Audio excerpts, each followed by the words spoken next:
Hello friends, இன்றைக்கி நம்ம பார்க்க போகிறது ஜாப்பனீஸ் அனிமே சீரீஸான high rise invasion season 1 episode 5 தான் இன்றைக்குள்ள வீடியோவில் பார்க்க போகிறோம். நான் எப்போவும் சொல்கிற அதே டைலாக் தான். உங்களுக்கு இந்த வீடியோ பிடிச்சிருந்தது அப்படின்னா லைக் பண்ணிட்டு அப்படி மறக்காமல் நம்ம சேனலை சப்ஸ்கிரைப் பண்ணிடுங்க.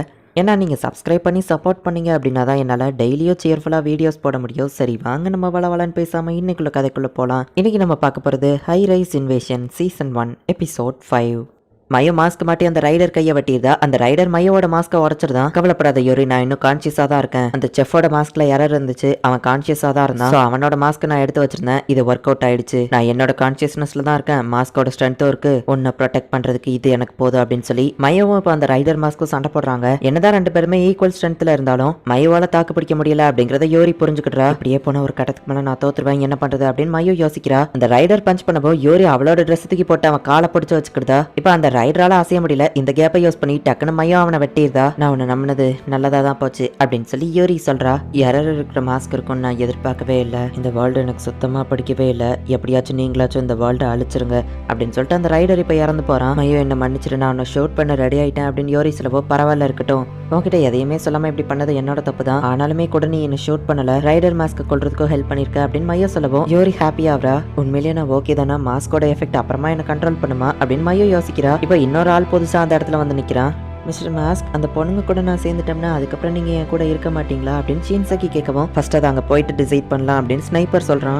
இப்போதைக்கு மாஸ்கால இவளுக்கு எந்த பிரச்சனையுமே இல்ல, இவ காட் லெவல் கிட்ட நெருங்கிட்டா அப்படின்னு ஸ்னைப்பர் யோசிச்சுட்டு போயிட்டு இருக்கும்போது அங்கேயே நில்ல அப்படின்னு யோரியோட வாய்ஸ் கேக்குது. நான் அங்க வந்ததுக்கான நோக்கமே காட் லெவல் கிட்ட நெருங்கின உங்களை கொல்லணுங்கிறதுக்காக தான் அப்படின்னு அவன் சொல்றான். என்னது காட் லெவலா அப்படின்னு அவங்க கேக்குறாங்க. காட் லெவல்ல இருக்கிறவங்களை அவன் கொல்லணும் அப்படின்னு நினைச்சாம்னா ஸ்னைப்பர் கூட இருக்கிற ஷின்சகி உயிர் காப்பத்துன்னு ஸ்னைப்பர் நினைக்கிறான். பார்த்தல, மாஸ்கோட பவர் என்கிட்ட இருக்கு, சோ எது பண்றதா இருந்தாலும் பார்த்து பண்ண அப்படின்னு மையோ சொல்றா. அப்படின்னா அந்த பொண்ணு காட் லெவல் கிட்ட நெருங்கிட்டாளா, அதனாலதான் மாஸ்க் அவளால கண்ட்ரோல் பண்ண முடியுதா அப்படின்னு சொல்லி அவன் யோரியா வந்துட்டு காட் லெவல் கிட்ட நெருங்கிட்டா புரிஞ்சுக்கிட்டான். ஸ்னைப்பருமே அப்படிதான் நினைச்சுக்கிட்டான். ப்ளீஸ் எனக்கு நீங்க ஹெல்ப் பண்ணணும், இன்னொரு காட் லெவல் கேண்டிடேட் இருக்கான், நாங்க மொத்தம் 5 பேர் பொண்ணா சேர்ந்து ஒர்க் பண்ணிட்டு இருந்தோம். அந்த காட் லெவல் கிட்ட இருக்கிறவன் ஒரு மாஸ்க கண்ட்ரோல் பண்ணி என்னோட ஃபேமிலியில இருக்கிற எல்லாரையுமே கொன்னுட்டான். மத்த காட் லெவல் கேண்டிடேட் எல்லாரையும் கொல்லணும், நான் தான் இந்த வேர்ல்டோட பெர்ஃபெக்ட் காடா மாறணும். நீ எனக்கு ஹெல்ப் பண்றியா இல்ல உயிரை விடுறியா அப்படின்னு அந்த டாக்டர் கேட்கவும், நான் என் உயிரை காப்பாத்திக்கிட்டதுக்காக எனக்கு வேற வழி தெரியல, அவன் சொன்னதுக்கு நான் ஒத்துக்கிட்டேன். ஆனா நீங்களும் காட் லெவல்ல இருக்கீங்கன்னா ப்ளீஸ் எனக்கு ஹெல்ப் பண்ணுங்க, என் ஃபேமிலியை கொன்னவனு நான் பழி வாங்கணும் அப்படின்னு சொல்லி அந்த ஆள் சொல்றான். காட் லெவல் கேண்டிடேட்னா அவன்கிட்ட பேசினா ஏதாச்சும் தெரிய வரும் அப்படின்னு சொல்லி யோரி நினைச்சிட்டு சரி கூட்டிட்டு போ அப்படின்னு சொல்றான். இங்க என்ன நடக்குதுன்னு மாஸ்க் யோசிக்கிறான். ரீகாக்கு கால் பண்ணி யோரி சிச்சுவேஷனை எக்ஸ்பிளைன் பண்ணுவோம். யோரி என்னெல்லாம் பண்ணணும் அப்படிங்கிற பிளான ரீகா வந்து அவகிட்ட சொல்றான். ரைடர் கொண்ட ஆளுங்க கிட்ட இருந்த கண்ணை யோரி எடுத்து வச்சுக்கிறா. காட் லெவல்ல இருக்கிறவனால மாஸ்க கண்ட்ரோல் பண்ண முடியும்னா அவன் ஒருவேளை என்ன கண்ட்ரோல் பண்ணாமனா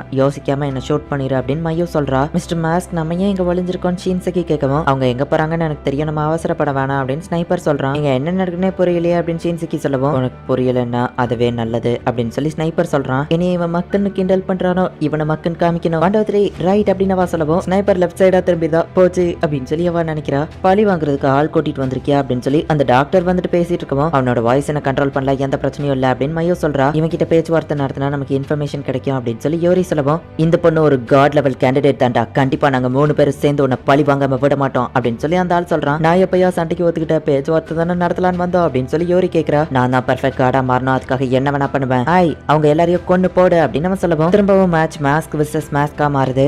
மாஸ்க் மத்தவங்களோட ஸ்ட்ரென்த் அதிகமாக்கினாலுமே கூட ஒரு கட்டத்துக்கு மேல அவங்க களைப்பாயிருவாங்கன்னு ரீகா சொன்னா. சோ உன்னோட ஆப்போனன்ட் ஃபர்ஸ்ட் களைப்பாகிற வரைக்கும் நீ டிஃபென்ஸ்லயே போ அப்படின்னு சொல்லி யோரி சொல்லிருப்பா. சோ மையோ வந்து இப்போதைக்கு அட்டாக் பண்ணாம அவ அட்டாக் பண்றதை தடுக்க மட்டும் தான் செய்யறா. ஒரு கட்டத்துல கூட இருந்த ஆள் வந்துட்டு என் ஃபேமிலியை கொண்டு பழி வாங்காம விட மாட்டேன் அப்படின்னு அந்த மாஸ்க் பண்ண கொள்ள வரான். நிறுத்து அப்படின்னு சொல்லி மையோ தள்ளி போயிருந்தா. அந்த பொண்ணு டக்குன்னு இந்த ஆளா கட்டானா வச்சு குத்திருந்தா. ஒரு வழியா அவன் செத்து போயிட்டான். அடுத்தது நீங்க 2 பேர் தான் அப்படின்னு சொல்லி அந்த டாக்டர் சொல்றான். ரேகா சொன்ன மாதிரியே அந்த பொண்ணுக்கு இப்ப கொஞ்சம் மூச்சு வாங்க ஆரம்பிச்சிடுச்சு. இதுதான் எனக்கான சான்ஸ் அப்படின்னு சொல்லி மையோ அட்டாக் பண்றா. இப்போ அந்த கட்டானா வச்சிருந்த பொண்ணு கீழே விழுந்துட்டா. மையோக்கு தான் அட்வான்டேஜ் இருக்கு. நான் எதிர்பார்த்த டைம் வந்துட்டு சாய் இது உனக்குன்னு நேரம் அந்த டாக்டர் சொல்லவும், திடீர்னு ஒளிஞ்சிருந்த ஒரு பர்சன் மையோவை அட்டாக் பண்றதுக்காக ரெடி ஆகுறாங்க. நான் ஒரு மாஸ்க் தான் கண்ட்ரோல் பண்றேன்னு நினைச்சிட்டு இருந்தீங்களா அப்படின்னு அந்த டாக்டர் சொல்றான். யோரி அவளை ஷூட் பண்ணவும் இப்ப அவ மேல இருந்து கீழே விழுந்து இறந்து போறா. இந்த பொண்ணு நான் முட்டாள்னு நினைச்சேன், ஆனா இவ திறமசாலி அப்படின்னு சொல்லி அந்த டாக்டர் நினைக்கிறான். ரேகா சொன்ன மாதிரியே தான் எல்லாம் நடக்குது அப்படின்னு சொல்லி யோரி நினைக்கிறா. இப்ப யோரி சைடு தான் அட்வான்டேஜ் அதிகமா இருக்கு. அச்சோ இப்படியே போனா யாராச்சும் ஒருத்தர் இறந்து போயிருவாங்களே அப்படின்னு சொல்லி ஷின்சகி நினைக்கவும், நான் உண்மையிலேயே ஒரு முட்டாளா? என்னோட சீனியர் டாக்டர்ஸும் இப்படிதான் என்ன ட்ரீட் பண்ணாங்க. அந்த நரகத்துல இருந்து தப்பிச்சு இந்த இடத்துக்கு வந்தா இல்ல இந்த இடத்த நான் விட்டு கொடுக்க மாட்டேன் அப்படின்னு சொல்லி அவன் கண்ணை எடுத்துட்டு நிக்கிறான். இவன் கண்ணில் தெரியுற அந்த லுக் இதை நான் ஆல்ரெடி பாத்திருக்கேன் அப்படின்னு சொல்லி யோரி நினைக்கிறா. ரெண்டு பேருமே கண்ணை நீட்டிட்டு நிக்கிறாங்க. அச்சோ மிஸ்டர் மாஸ்க், அவங்க ரெண்டு பேருமே ஷூட் பண்ணிக்கிட்டு போறாங்க, என்ன பண்றது அப்படின்னு ஷின்சகி கேட்கவும், ரெண்டு பேருமே ஒருத்தர் சுட்டுட்டு செத்து போயிட்டாங்கன்னா உனக்கு ஆப்போனன்ட் இருக்க மாட்டாங்க. அவங்க ரெண்டு பேருமே காட் லெவல் கேண்டிடேட் தானே, அவங்க செத்து போயிட்டா உனக்கு பிரச்சனை இருக்காது, ஃப்ரீயா விடு அப்படின்னு சொல்லி ஸ்னைப்பர் சொல்றான். என்ன பண்றது அப்படின்னு சொல்லி அவ யோசிக்கிறா. உன்னால எதுவோ பண்ண முடியலன்னா நீ சும்மா உட்காரு ஷின்சகி அப்படின்னு அவன் சொல்லவும், இவர் என் பேரை சொல்லி கூப்பிட்டுருக்காரு, அது போக என் மேல அக்கறையா தான் இருக்கிறாரு, என்னால ஹெல்ப் பண்ண முடியும்னா அப்படின்னா நான் பண்ணி தானே ஆகணும், நான் அவங்களுக்கு ஒரு வார்னிங் ஷாட் கொடுக்குறேன் அப்படின்னு சொல்லி அவ சொல்றா. என்ன சொல்றா அப்படின்னு சொல்லி அந்த ஸ்னைப்பர் யோசிக்கிறான். அவ போன் எடுத்து என்னமோ பண்றா. என்ன பண்ற அப்படின்னு சொல்லி ஸ்னைப்பர் கேட்கவும், அவங்களுக்கு ஒரு வார்னிங் ஷாட் கொடுத்து இதை தடுக்க போறேன் அப்படின்னு சொல்லி அவ போனை ஆக்டிவேட் பண்றா. அந்த டாலஸ்ட் டவர் ஆக்டிவேட் ஆகி அதுல இருந்து ஒரு லேசர் வந்து அவங்க பக்கத்துல இருந்த பில்டிங் அட்டாக் பண்ணுது. அந்த டாக்டர் வந்துட்டு யோரி தான் அதை பண்ண நினைச்சிட்டு இதுதான் உன்னோட பவர் அப்படின்னு நம்ம கேட்கறான். இதுக்கு காரணம் நான் தான் இவன் நினைச்சிட்டா, இதை எனக்கு ஒரு ஆப்பர்ச்சுனிட்டியா பயன்படுத்திக்கிடணும், என்னோட நடிப்பு திறமையை காமிக்கிறதுக்கான நேரம் வந்துடுச்சு அப்படின்னு யோரி நினைச்சிட்டு, இதுதான் என்னோட காட் லெவல் பவர், இப்படி இருக்கிற என்னால உன்னை எப்ப வேணா கொல்ல முடியும், என்ன நீ சரண்டர் ஆயிருதியா இல்லைன்னா இன்னும் சண்டை போடணும்னு ஆசைப்படுறியா, என்ன அந்த ஆரோகேல் மாதிரியா ஒன்னியவ போட்டு தள்ளணும்னு ஆசைப்படுறியா அப்படின்னு யோரி கேட்கவும், அந்த ஆரோகேல நினைச்சு வருத்தப்படுறா. நான் சரண்டர் ஆயிருதா ப்ளீஸ் விட்டுரு அப்படின்னு சொல்லி அந்த டாக்டர் கெஞ்சுறான். யோரி எப்படி உன்னால இப்படி நடிக்க முடியுது, உண்மையிலேயே நீ ஒரு ஜீனியஸ் தான் அப்படின்னு சொல்லி மையும் நினைக்கிறா. அடிப்பட்ட அந்த ஆள் உயிரோடு தான் இருக்கா, நீ ஒரு டாக்டர் தானே, ஹெல்ப் பண்ண அப்படின்னு யோரி சொல்றா. அவனும் சரி ஓகேன்னு ஹெல்ப் பண்றான். எப்படியோ யாருக்கும் எந்த பிரச்சனையும் இல்ல, நான் இன்னொரு மாஸ்கையும் கண்ட்ரோல் பண்ணணும்னு நினைக்கிறேன் அப்படின்னு ஷின்சகி சொல்றா. டவர்ல இருந்து என்னது அப்படின்னு சொல்லி ரீகாவும் அவன் கூட இருக்கிறவனும் பாக்குறாங்க.